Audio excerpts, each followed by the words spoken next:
बुधवार 28 जानेवारीची सकाळ. पहिलीच बातमी आली ती राज्याचे उपमुख्यमंत्री अजित पवार यांचा मृत्यू झाल्याची.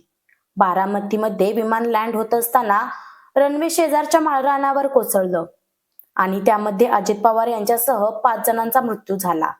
पण नेमकं काय घडलं, आतापर्यंत काय समोर आलं आहे, शेवटच्या काही मिनिटात काय घडलं आहे, पाहूया त्या व्हिडिओमधून.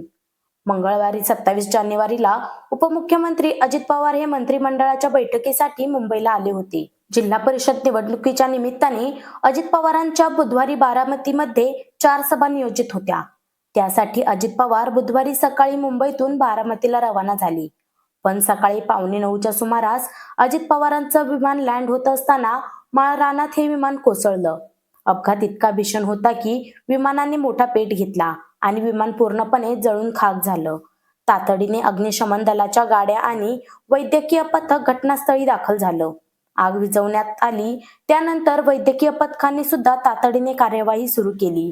अशातच अपघाताचे दृश्य समोर यायला सुरुवात झाली. जिथं अपघात झाला होता तिथून धुराचे लोट येत होते, तर विमानाचा सांगाडा पडला होता. इतकी भीषण आग विमानाला लागलेली होती. नेमकं काय घडलं आहे हा प्रश्न सगळ्यांनाच होता. अशातच डीजीसीएने विमानात असलेल्या सर्वच्या सर्व 5 जणांचा मृत्यू झाल्याची माहिती दिली. या विमानात राज्याचे उपमुख्यमंत्री अजित पवार यांच्यासह त्यांचे सहाय्यक आणि सुरक्षा रक्षक देखील होते. आतापर्यंत समोर आलेल्या माहितीनुसार या अपघातात अजित पवारांसोबत त्यांचे Mumbai PSO Vidip Jadhav, pilot captain Sumit Kapoor, captain Shambhavi Pathak आणि फ्लाईट अटेंडंट पिंकी माळी अशा 5 जणांचा समावेश होता.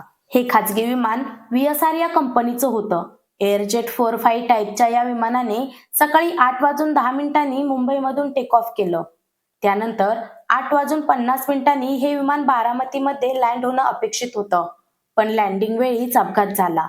बारामती एअरपोर्टचे मॅनेजर शिवाजी तावरे यांनी माध्यमांशी बोलताना सांगितलं की VTSSK हे विमान एअरपोर्टवर लँड करायचा प्रयत्न करत होतं. लँडिंग वेळी हे विमान धावपट्टीच्या बाजूलाच गेलं आणि क्रॅश झाल्यावर मोठा स्फोट झाला. एअरजेट 45 हे विमान होतं आणि मुंबईवरून बारामतीला येत होतं. बारामती एअरपोर्ट हे प्रायव्हेट ऑपरेटर कडून चालवलं जात होतं. पण काही दिवसाआधीच बारामती हे एअरपोर्ट महाराष्ट्र एअरपोर्ट डेव्हलपमेंट कंपनीकडे हँडओव्हर करण्यात आलं होतं.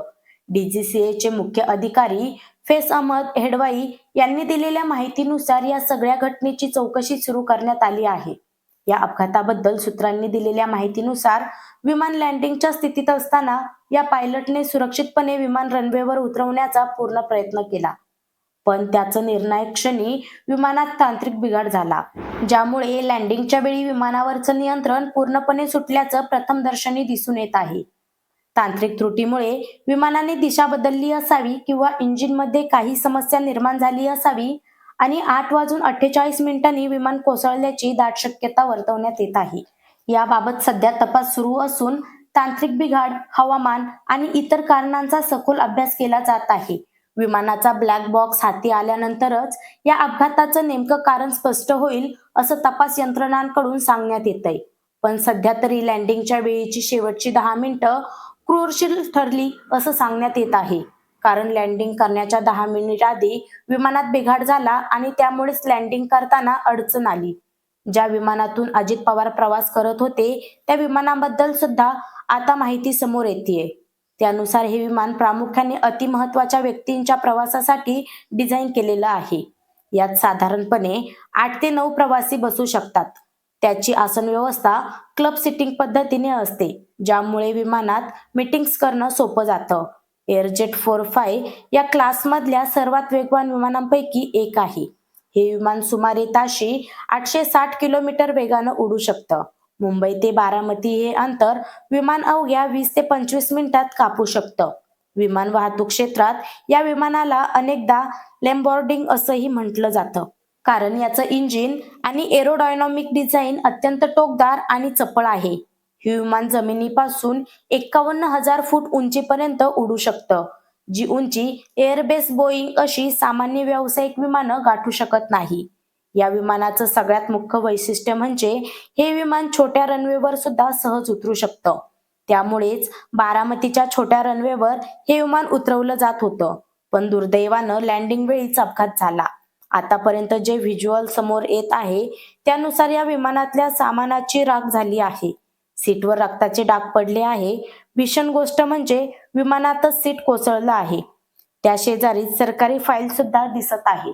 त्यामुळे विमानात देखील दादांचं काम सुरूच होतं हेच दिसून आलं आहे. 9:15च्या सुमारास अजित पवारांचं निकटवर्गीय नेते यांनी अजित पवार यांच्या मृत्यूच्या बातमीची पुष्टी दिली आणि सगळ्या महाराष्ट्रावर शोककळा पसरली. ज्या रुग्णालयात अजित पवारांना नेण्यात आलं होतं त्या रुग्णालयाबाहेर अजित पवारांचे समर्थक, बारामतीमधील नागरिक यांनी प्रचंड गर्दी केली आहे. घटनास्थळी उपस्थित असलेल्या एका प्रत्यक्षदर्शाने सांगितले की हे मी माझ्या डोळ्यांनी पाहिलं. जेव्हा विमान खाली उतरत होतं तेव्हा ते कोसळेल असं वाटलं आणि ते कोसळलंच. त्यानंतर मोठा स्फोट झाला. त्या 10 मिनिटात जवळपास 4 ते 5 स्फोट झाले. त्यामुळे मोठी आग लागली. आम्ही धावत इथं आलो आणि पाहिलं की विमानाला आग लागली आहे. विमानात पुन्हा 4-5 स्फोट झाले. आणखी लोक इथे आले आणि त्यांनी विमानातून लोकांना बाहेर काढण्याचा प्रयत्न केला. पण आग खूप मोठी असल्यामुळे आम्ही मदत करू शकलो नाही. अजित पवार हे विमानात होते हे आमच्यासाठी खूप दुःखदायक गोष्ट आहे. मी हे शब्दात वर्ण करू शकत नाही. तर एका महिला प्रत्यक्षदर्शीने सांगितलं, विमान पहिल्यांदा वरून उडत गेलं, मग फिरून मागे आलं. पट्टीवर टच झाल्याबरोबर मोठा स्फोट झाला. पट्टीला टच झाल्यावर विमान जागेवर फिरलं आणि स्फोट झाला.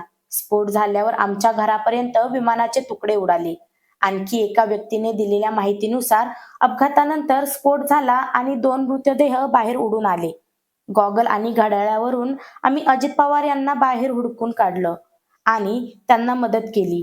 विमानानं एक घिरटी घेतली होती आणि दुसरी घिरटी घेताना विमान वर न जाता खाली पडलं आणि मोठा अपघात झाला. अजित पवार यांना आम्ही सर्वात आधी बाहेर काढलं. मृतदेहाचं शिर नीट दिसत नव्हतं. पाय फुगलेले होते. आम्ही घरातलं ब्लँकेट व इतर कपडे देऊन दादांचा मृतदेह त्यात गुंडाळला. अजित पवारांच्या या विमानानं अपघाताची चौकशी एअरक्राफ्ट ॲक्सिडेंट इन्व्हेस्टिगेशन ब्युरो करणार आहे. हे डिपार्टमेंट नागरी उड्डाण मंत्रालयाच्या अंडर येतं. त्यातून विमान अपघाताची कारणं शोधली जातात. अजित पवारांचा विमान अपघातात मृत्यू झाल्यानंतर दिल्लीमध्ये असलेले सुमित्राव पवार, सुप्रिया सुळे, पार्थ पवार आणि शरद पवार असं सगळंच पवार कुटुंबीय बारामतीला रवाना झाले. तर अजित पवारांना जेव्हा रुग्णालयात नेण्यात आलं तेव्हा त्यांचे पुतणे युगेंद्र पवार उपस्थित होते. यानंतर रोहित पवार हे बारामती मेडिकल कॉलेजमध्ये दाखल झाले.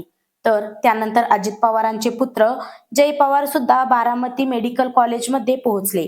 अजित पवारांसोबत काम करणारे नेते, राज्यातले देशातले नेते यांनी अजित पवारांना श्रद्धांजली वाहिली. त्यावेळी कित्येक नेत्यांना अश्रू अनावर झाले. अजित पवारांच्या मृत्यूमुळे सर्वच महाराष्ट्रावर शोककळा पसरली आहे. अजित पवारांना भावपूर्ण श्रद्धांजली.